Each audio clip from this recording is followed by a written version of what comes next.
నమస్తే. నేను మీ అశ్విని కుమార్. కమ్యూనిస్టులకి కాలం చెల్లింది. చాలా క్లియర్‌గా కనబడుతోంది భారతదేశంలో కమ్యూనిజం డౌన్‌ఫాలు. ఎక్కడా కూడా కమ్యూనిస్ట్‌కి సంబంధించిన గ్రాస్ రూట్ లెవెల్ నుంచి కూడా మొత్తం క్లీనప్ అవుతోంది.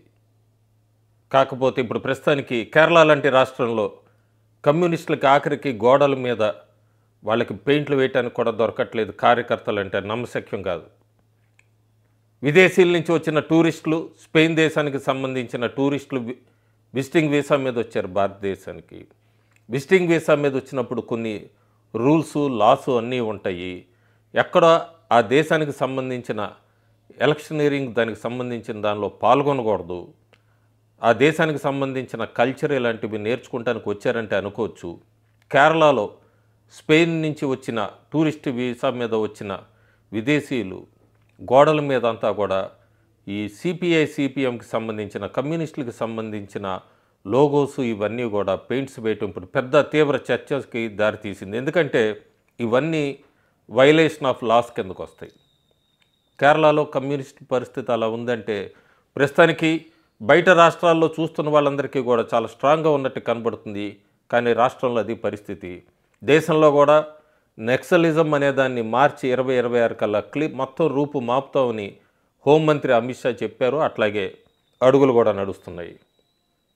ఒక పక్క కేరళ రాష్ట్రంలో ఇలా జరుగుతున్నప్పుడు దేశ రాజధాని ఢిల్లీలో ఏం జరుగుతుంది? ఎందుకంటే నక్సల్స్ ఎన్కౌంటరో లేదా లొంగిపోవటమో జరుగుతోంది. లొంగిపోయారు. ఇప్పటి వరకు నక్సలైట్లు అంటే అడవుల్లోనే ఎక్కడ ఉంటారు అనుకోవచ్చు. లొంగిపోయారంటే మన పక్కింట్లో ఉన్న కూడా ఆశ్చర్యపోక్కలేదు. జనజీవన స్రవంతిలో కలిసిపోయిన నక్సల్స్ అలాంటి అనుమానాలు కూడా వస్తున్నాయి. కొన్ని లీడ్ సీన్స్ చూస్తే దేశ రాజధానిలో గత 72 గంటల్లో ఏం జరిగింది?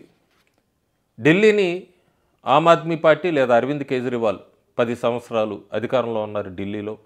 అంతకుముందు కాంగ్రెస్ పార్టీ 15 సంవత్సరాలు ఉంది.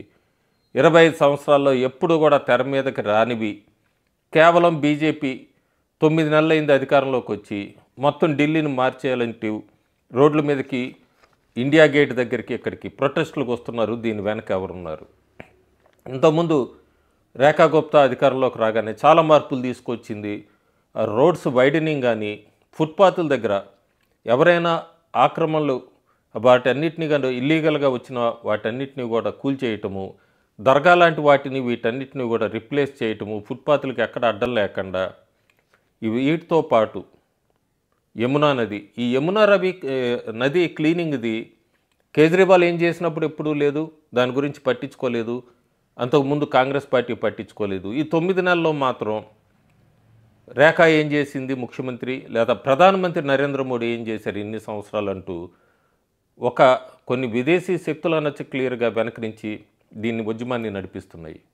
నవంబర్ 10వ తారీఖు ఇండియా గేట్ దగ్గర కొంతమంది జంజీలు అంటూ కూడా వచ్చారు ప్రొటెస్ట్ చేయటానికి. వాళ్ళు దాన్ని ఎయిర్ పొల్యూషను, ఢిల్లీలో గాలి కాలుష్యం, దీని మీద ప్రొటెస్టులకంటూ పర్మిషన్ తీసుకొని అక్కడికి వచ్చాక అదానీ మీద విమర్శించడం మొదలుపెట్టారు ప్లే కార్డ్స్తో.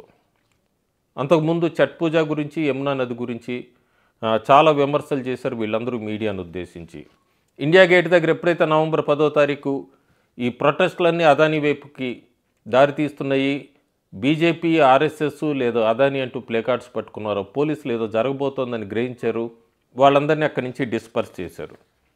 ఆ తర్వాత మళ్ళీ నవంబర్ 24వ తారీఖు 24వ తారీఖు చాలా క్లియర్గా ఎయిర్ పొల్యూషన్, గాలి కాలుష్యానికి సంబంధించే మేము ప్రొటెస్టులు చేస్తామని కొంతమంది పర్మిషన్ తీసుకొని అక్కడికి వచ్చాక ఏం జరిగింది? వీళ్ళందరూ కూడా ప్రొటెస్టు స్లోగన్స్ అన్నీ ఒక్కసారి మారిపోయినాయి.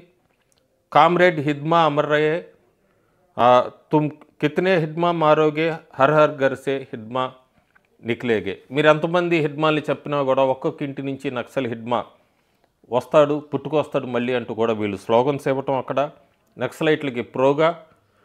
మడ్వీ హిద్మా ఆయన ఏమన్నా పర్యావరణవేత్త? లేదు. ఢిల్లీలో ఈ గాలి కాలుష్యం, ఎయిర్ పొల్యూషన్ వీటన్నిటికీ దానివల్ల ఏమన్నా మరణించిన వ్యక్త? ఆయన ఎవరు? ఎందుకు వీళ్ళు ఒక్కసారి ఆ ప్రొటెస్ట్ని నక్సల్ వైపు టర్న్ చేశారు? స్లోగన్స్ అన్నది చూడాలి. అందరికీ తెలిసిందే హిడ్మా 26 డెడ్లీ అటాక్స్ చేసిన అతను, వందల్లో మన జవాన్ని చనిపోవటానికి అలాగే సివిలియన్స్ చనిపోవటానికి కారణమైన వ్యక్తి. దంతవాడ ఆ మ్యాసికర్ ఎవరు మర్చిపోరు. 76 మంది సిఆర్పిఎఫ్ జవాన్లు చనిపోయారు. మన భారతదేశానికి సంబంధించే ఇండియన్ ఫోర్సుల మీద ఎంత పెద్ద దాడి జరిగింది. దానికి కారణం ఈ హిడ్మానే.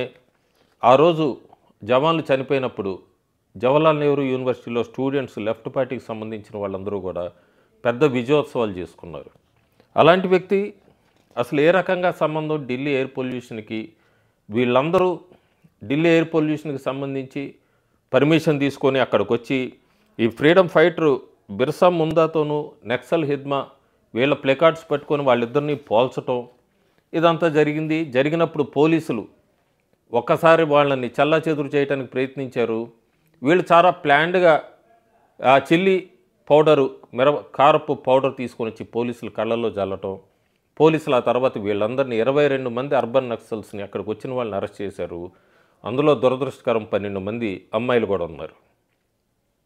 వీళ్ళు హిస్టరీ చూస్తే ఈ అమ్మాయిలు కేరళకు సంబంధించిన వ్యక్తులు. కేరళ నుంచి ఇక్కడికి వచ్చారు. జేఎన్యు స్టూడెంట్స్తో కలిసిపోయారు. నక్సల్స్కి ప్రోగా స్లోగన్స్ ఇచ్చారు.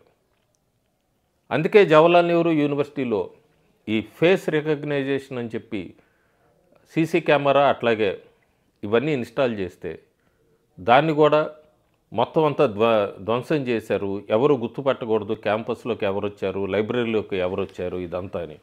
సో నక్సలిజం రూపుమాపడానికి ప్రయత్నిస్తుంటే ఒక పక్క కేంద్ర ప్రభుత్వం, వీళ్ళు ఈ రకంగా కూడా ప్రొటెస్టులు వీళ్ళలో కలిసిపోయారు.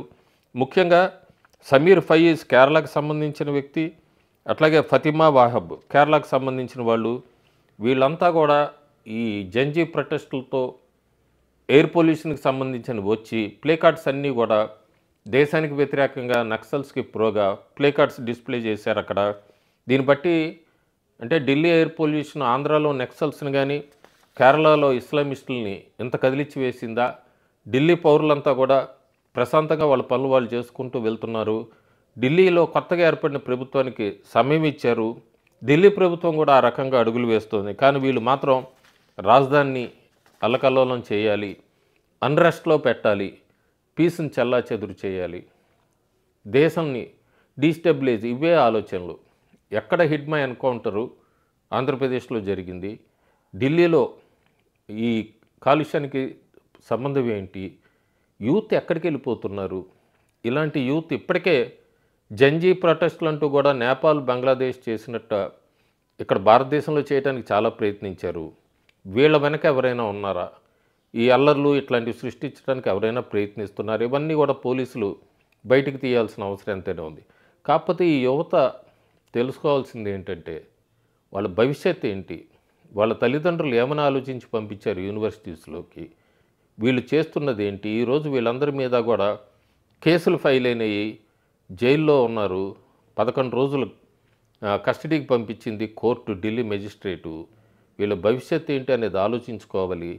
ఎవరో వెనక నుంచి ఇలాంటివి చేయమని చెప్తే నక్సలిజంకి భారతదేశంలో ఎండ్ పాయింట్ వచ్చింది, కమ్యూనిజంకి ఎండ్ పాయింట్ వచ్చింది భారతదేశంలో. యూత్ అంతా కూడా ఫ్యూచరు ఏంటి, దేశానికి ఏ రకంగా చేయాలని ముందుకెళ్తున్న సమయంలో వీళ్ళు ఫ్యూచర్ని అయితే క్లియర్గా పాడు చేసుకున్నట్టుగా కనబడుతుంది ఎవరో చెప్పుడు మాటలు విని.